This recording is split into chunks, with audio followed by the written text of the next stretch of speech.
जय हिंद। आज का प्रश्न वैदिक संस्कृति पर 50 प्रश्न होंगे जिसका आप लोग रिवीजन कर सकते हैं। तो चलिए करते हैं वीडियो को स्टार्ट। आज का पहला प्रश्न है कि पूर्व वैदिक या ऋग्वैदिक संस्कृति का काल किसे माना जाता है। ऑप्शन है 1500 ईसा पूर्व से 1000 ईसा पूर्व, बी में है 1000 ईसा पूर्व से 600 ईसा पूर्व, सी में है 600 ईसा पूर्व से 600 ईस्वी, डी में है इनमें से कोई नहीं।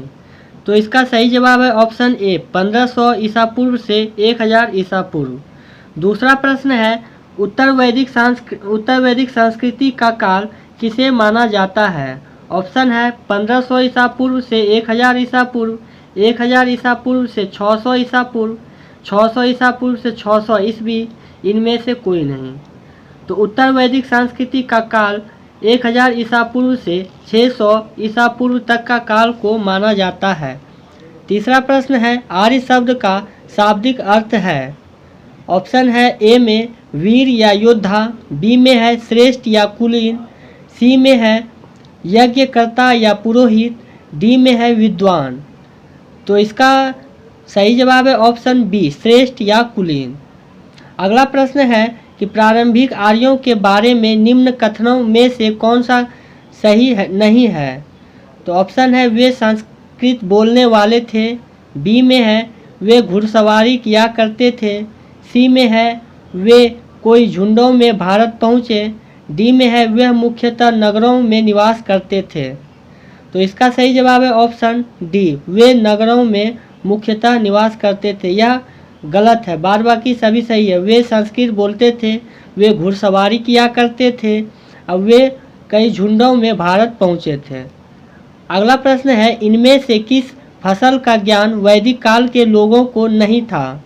ऑप्शन है जौ, गेहूँ, चावल या तंबाकू। तो इसका सही जवाब है ऑप्शन डी तंबाकू। अगला प्रश्न है उत्तर वैदिक काल में देव विरोधी और ब्राह्मण विरोधी धार्मिक अध्यापकों को किस नाम से जाना जाता था। ऑप्शन है ए में यजमान, बी में है श्रवण, सी में है अर्थवन, डी में है श्रेष्ठीन। तो इसका सही जवाब है ऑप्शन बी श्रवण। अगला प्रश्न है वैदिक गणित का महत्वपूर्ण अंग है। ऑप्शन ए है शतपथ ब्राह्मण, बी में है अर्थवेद, सी में है शुल्ब सूत्र, डी में है छंदोग उपनिषद। तो इसका सही जवाब है ऑप्शन सी शुल्ब सूत्र। अगला प्रश्न है किस वेद में प्राचीन वैदिक युग की संस्कृति के बारे में सूचना दी गई है। तो ऑप्शन है ए में ऋग्वेद, बी में है यजुर्वेद, सी में है अर्थवेद, डी में है सामवेद। तो इसका सही जवाब है ऑप्शन ए ऋग्वेद। अगला प्रश्न है निम्नलिखित में से उत्तर वैदिक काल में लिखे गए ग्रंथों का सही क्रम कौन सा है। ऑप्शन ए में है वेद, ब्राह्मण, आरण्यक और उपनिषद, बी में है वेद, उपनिषद, ब्राह्मण और आरण्यक, सी में है उपनिषद, वेद, ब्राह्मण और आरण्यक, डी में है वेद, आरण्यक, ब्राह्मण और उपनिषद। तो इसका सही क्रम जो है वह ऑप्शन ए है वेद, ब्राह्मण, आरण्यक और उपनिषद। अगला प्रश्न है कि वेदों की संख्या कितनी है। ऑप्शन में है 2, 3, 4 या 5। तो इसका सही जवाब है ऑप्शन सी 4। अगला प्रश्न है कि कौन से 3 वेद संयुक्त रूप से त्रय या वैद त्रयी कहलाते थे। तो इसका सही जवाब है ऑप्शन ए ऋग्वेद, यजुर्वेद और सामवेद जो है यह वेद त्रयी कहलाते हैं। अगला प्रश्न है भारत के राज्य चिन्ह में प्रयुक्त होने वाले शब्द सत्यमेव जयते किस उपनिषद से लिया गया है। तो इसका सही जवाब है ऑप्शन ए मुंडक उपनिषद से। अगला प्रश्न है ऋग्वैदिक आर्यों का मुख्य व्यवसाय क्या था। ऑप्शन है कृषि, पशुपालन, शिक्षा, व्यवसाय। तो इसका सही जवाब है ऑप्शन बी पशुपालन। अगला प्रश्न है कि भारतीय संगीत का आदि ग्रंथ कहा जाता है। ऑप्शन में है ऋग्वेद, उपनिषद, यजुर्वेद, सामवेद। तो संगीत का आदि ग्रंथ सामवेद को कहा जाता है। तो इसका सही जवाब होगा ऑप्शन डी सामवेद। अगला प्रश्न है कि प्रथम विविध निर्माता कौन है? तो ऑप्शन में मनु, चाणक्य, चंद्रगुप्त, सेल्यूकस। तो इसका सही जवाब है ऑप्शन ए मनु। अगला प्रश्न है कि कृष्ण भक्त का प्रथम और प्रधान ग्रंथ है। ऑप्शन में है महाभारत, श्रीमद् भागवत गीता, गीत गोविंद, इनमें से कोई नहीं। तो कृष्ण भक्ति का प्रथम और प्रधान ग्रंथ श्रीमद् भागवत गीता को माना जाता है। अगला प्रश्न है कि ऋग्वेद में संपत्ति का प्रमुख रूप क्या है? ऑप्शन में है गोधन, भूमि, ए और बी दोनों, इनमें से कोई नहीं। तो इसका सही जवाब है ऑप्शन ए गोधन। अगला प्रश्न है कि ऋग्वेद के किस मंडल में क्षुद्र का उल्लेख पहली बार मिलता है? तो ऑप्शन में 7वें मंडल, 8वें मंडल, 9वें मंडल और 10वें मंडल। तो इसका सही जवाब है ऑप्शन डी 10वें मंडल में। अगला प्रश्न है पुराणों की संख्या कितनी है? ऑप्शन में 18, 19, 20, 21। तो इसका सही जवाब है ऑप्शन ए 18। अगला प्रश्न है कि वैदिक धर्म का मुख्य लक्षण इनमें से किसकी उपासना था? ऑप्शन में है प्राकृतिक, पशुपति, देवी माता, त्रिमूर्ति। तो इसका सही जवाब है ऑप्शन ए प्राकृति। अगला प्रश्न है किस देवता के लिए ऋग्वेद में पुरंदर शब्द का प्रयोग हुआ है? ऑप्शन में इंद्र, अग्नि, वरुण, सोम। तो पुरंदर शब्द का प्रयोग इंद्र के लिए किया गया था। तो इसका सही जवाब होगा ऑप्शन ए इंद्र। अगला प्रश्न है कि शुल्ब सूत्र किस विषय से संबंधित पुस्तक है? ऑप्शन में है ज्यामिति, ज्योतिष, गणित या खगोल। तो इसका सही जवाब है ऑप्शन ए ज्यामिति। अगला प्रश्न है अस्तो माँ सद्गमय, तमसो माँ ज्योतिर्गमय, मृत्योर्मामृतम गमय कहाँ से लिया गया है? ऑप्शन है उपनिषद, वेदांग, महाकाव्य, पुराण। तो इसका सही जवाब है ऑप्शन ए उपनिषद से। अगला प्रश्न है आर्य भारत में बाहर से आए और सर्वप्रथम बसे थे। ऑप्शन है ए में समा तट में, प्राग ज्योतिष में, पंजाब में, पंचाल में। तो इसका सही जवाब है ऑप्शन सी पंजाब में। अगला प्रश्न है सूची 1 को सूची 2 के साथ सुमेलित कीजिए। सूची 1 में वेद दिया गया है और सूची 2 में यज्ञकर्ता दिया गया है। तो इसका सही जवाब है ऑप्शन ए। आप लोगों को मिला के बता देता हूँ। ऋग्वेद होता या होत्री, यजुर्वेद अधर्वयु, सामवेद उद्गाथा या उद्गात्री, अथर्ववेद ब्रह्मा। अगला प्रश्न है वेदों को अपौरुषेय क्यों कहा गया है? तो वेदों को अपौरुषेय क्यों कहा गया है? ऑप्शन में क्योंकि वेदों की रचना देवताओं द्वारा की गई है, बी में है क्योंकि वेदों की रचना पुरुषों के द्वारा की गई है, सी में है क्योंकि वेदों की रचना ऋषियों द्वारा की गई है, डी में है इनमें से कोई नहीं। तो इसका सही जवाब है ऑप्शन ए क्योंकि वेदों की रचना देवताओं द्वारा की गई है।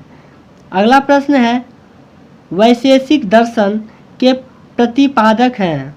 वैशेषिक दर्शन का प्रतिपादक कौन है? तो ऑप्शन में है कपिल, अक्षपाद गौतम, उलूक कनद, पतंजलि। तो इसका सही जवाब है ऑप्शन सी उलूक कनद। अगला प्रश्न है मीमांसा या पूर्व मीमांसा दर्शन के प्रतिपादक हैं। तो इसका सही जवाब है ऑप्शन ए जैमिनी। अगला प्रश्न है वेदांत या उत्तर मीमांसा दर्शन के प्रतिपादक हैं। तो इसका सही जवाब है ऑप्शन बी बदरायन। अगला प्रश्न है ऋग्वेद का कौन सा मंडल पूर्णतः सोम को समर्पित है? तो इसका आंसर है 9वां मंडल। अगला प्रश्न है कि प्रसिद्ध 10 राजाओं का युद्ध दशराज युद्ध किस नदी के तट पर लड़ा गया? ऑप्शन में गंगा, ब्रह्मपुत्र, कावेरी या परुष्णी। तो इसका सही जवाब है ऑप्शन डी परुष्णी। अगला प्रश्न है धर्मशास्त्रों में भू राजस्व की दर क्या है? ऑप्शन में 1/3, 1/4, 1/6, 1/8। तो इसका सही जवाब है ऑप्शन सी 1/6। अगला प्रश्न है कि 800 ईसा पूर्व से 600 ईसा पूर्व का काल किस युग से जुड़ा है? ऑप्शन में ब्राह्मण युग, सूत्र युग, रामायण युग, महाभारत युग। तो इसका सही जवाब है ऑप्शन ए ब्राह्मण युग। अगला प्रश्न है किस काल में अछूत की अवधारणा स्पष्ट रूप से उदित हुई? ऑप्शन में ऋग्वैदिक काल, उत्तर वैदिक काल, उत्तर गुप्त काल, धर्मशास्त्र के काल में। तो इसका सही जवाब है ऑप्शन बी उत्तर वैदिक काल में।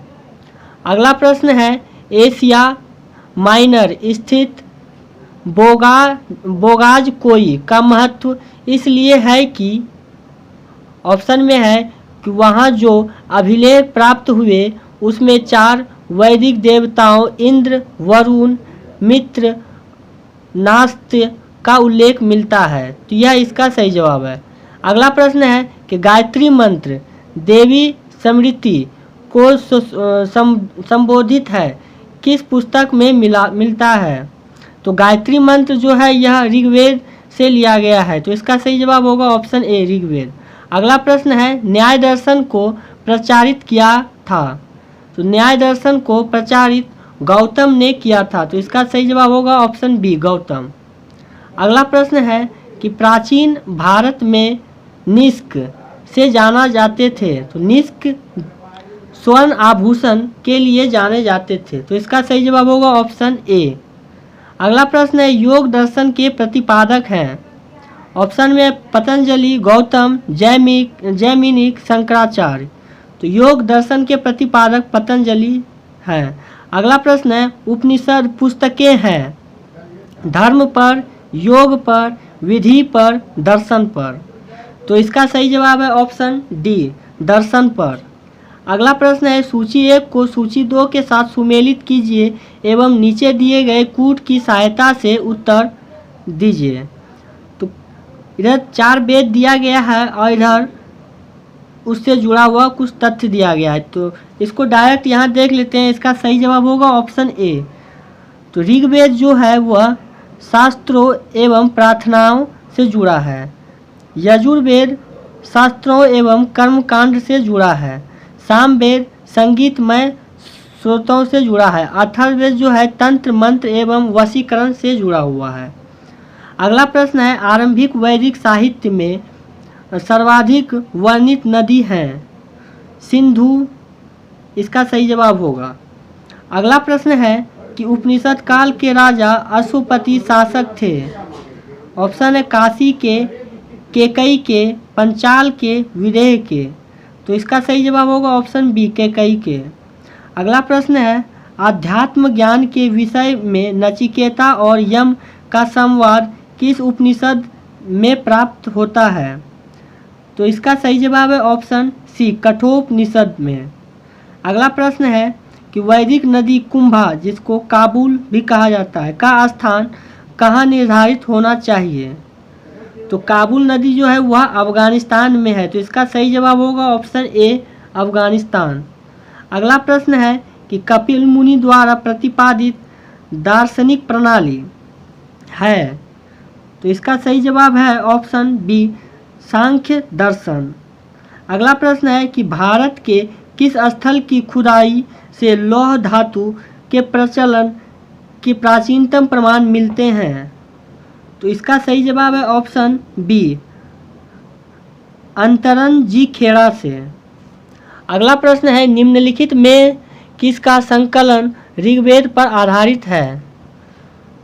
तो ऋग्वेद पर आधारित यह सामवेद का है। तो इसका सही जवाब होगा ऑप्शन बी सामवेद।